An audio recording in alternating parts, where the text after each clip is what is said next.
और अब समझिए उपचुनाव को अखिलेश और आजम खान का इम्तिहान आखिर क्यों कहा जा रहा है। एक एक करके वो तथ्य आपको समझाते हैं। अखिलेश यादव 2019 में आजमगढ़ से चुनाव जीते और सांसद बने। आजम खान 2019 में रामपुर से चुनाव जीते और वहां से सांसद बने।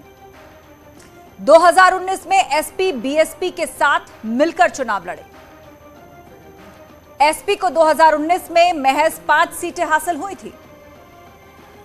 अखिलेश आजम ने लोकसभा सदस्यता अब छोड़ दी है।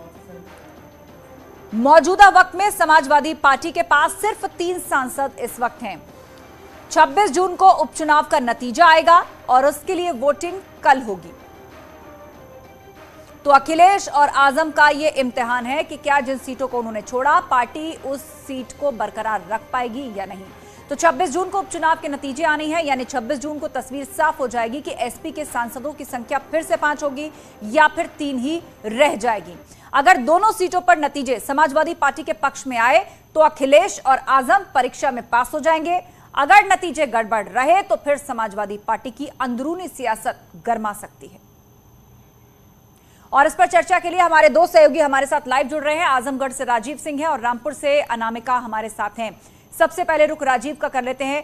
राजीव, कल वोटिंग होनी है, तैयारियां पूरी कर ली गई है, प्रशासनिक दृष्टि से भी, सुरक्षा की दृष्टि से भी, लेकिन इस बार जो बड़ा दाम है वो अखिलेश यादव और आजम खान दोनों को लेकर इसलिए कहा जा रहा है कि इन दोनों के पास ये चैलेंज है कि अपनी अपनी सीटें एक बार फिर से वो जीत करके आए।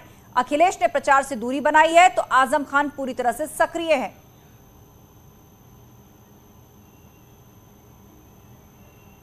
देखिए, यकीनन अगर रास्ता देखा जाए तो चाहे रामपुर की बात हो या आजमगढ़ की बात हो, ये दोनों ही लोकसभा की सीटें समाजवादी पार्टी की परंपरागत सीटें रही हैं। यहाँ के जो जातीय समीकरण है वो समाजवादी पार्टी के पक्ष में रहे हैं और यही कारण है कि एक लंबे अरसे से ये चाहे रामपुर और आजमगढ़ में समाजवादी पार्टी के नेताओं का दबदबा रहा है। ऐसे में इस बार देखना यह होगा कि आजम खान की सीट छोड़ने के बाद रामपुर में और अखिलेश यादव की सीट छोड़ने के बाद इस आजमगढ़ में क्या स्थिति रहेगी, क्या समाजवादी पार्टी अपने उम्मीदवारों को जिताने में कामयाब रहेगी या नहीं। लेकिन अगर फिलहाल आजमगढ़ की बात करें तो यहां पर बेहद दिलचस्प मुकाबला देखने को मिल रहा है। एक और भारतीय जनता पार्टी से दिनेश लाल निरहुआ टक्कर देते हुए नजर आ रहे हैं, तो बहुजन समाजवादी पार्टी से गुड्डू जमाली चुनाव मैदान में हैं। और इस दौरान अगर बात करें तो आजमगढ़ में क्या सियासी समीकरण है कि जिस ओर माइनॉरिटी वोट रहेगा वहां उसका उम्मीदवार जीतेगा। लेकिन अगर फिलहाल बात करें तो कहीं ना कहीं समाजवादी पार्टी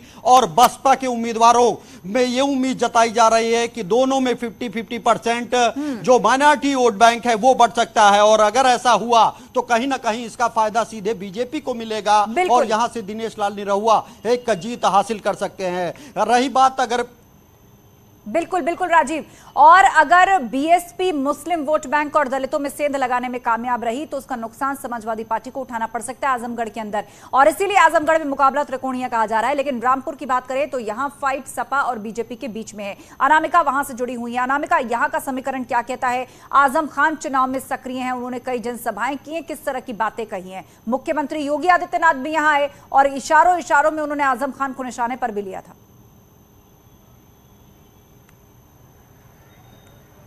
और देखिए, विधानसभा चुनाव में लोकसभा चुनाव में काफी फर्क होता है। लोकसभा चुनाव में जो पार्टियां हैं या यूं कहे तो जो जनता है वो सांसद चुनते हैं, जिसकी बागडोर दिल्ली के हाथों में होती है। विधानसभा चुनाव में प्रदेश के हाथों में होती है, मुख्यमंत्री के हाथों में होती है। तो लोकसभा का चुनाव अगर देखा जाए तो यहाँ पे रामपुर की बात करें या आजमगढ़ की बात करें, दोनों ही चुनाव ये तय कर देंगे कि समाजवादी पार्टी की 2024 के लिए तैयारी कैसी है। ये अपने आप में बहुत बड़ा तथ्य है। दूसरी बड़ी बात ये, रामपुर में चुनाव की तैयारियों को लेकर तो यहाँ पे 17.5 लाख के आसपास मतदाता है, लेकिन मैक्सिमम मतदाता यहाँ पे कहे जाते हैं मुस्लिम है। और यही वजह कि समाजवादी पार्टी का दबदबा यहाँ पे रहा भी है, प्रभुत्व तो यहाँ पे रहा भी है। लेकिन इस बार अगर देखा जाए तो जो आजम खान की ओर से प्रत्याशी हैं, जो उनके करीबी भी रहे हैं आसिम रजा, लेकिन दूसरी ओर जो प्रत्याशी बीजेपी की ओर से है वो है घनश्याम सिंह लोधी। हालांकि लोधी वोट भी यहाँ पे ठीक ठीक है, लेकिन मुस्लिम वोट यहाँ पे ज्यादा है। तो देखना ये होगा कि ये जो वोटों का बंटवारा होगा वो किस तरीके से होगा, और क्या विधानसभा चुनाव में जैसे प्रदेश की सरकार जो बीजेपी की है उसका क्या असर इस उपचुनाव में दिखाई देगा क्या? क्योंकि आमतौर पर ये कहा जाता है कि भाई जो उपचुनाव होते हैं वहां पे आजम खान भी कह चुके हैं, समाजवादी पार्टी के लोग ये आरोप भी लगा रहे हैं कि चूंकि प्रदेश में सरकार बीजेपी की है लिहाजा धनबल का प्रयोग किया जाएगा।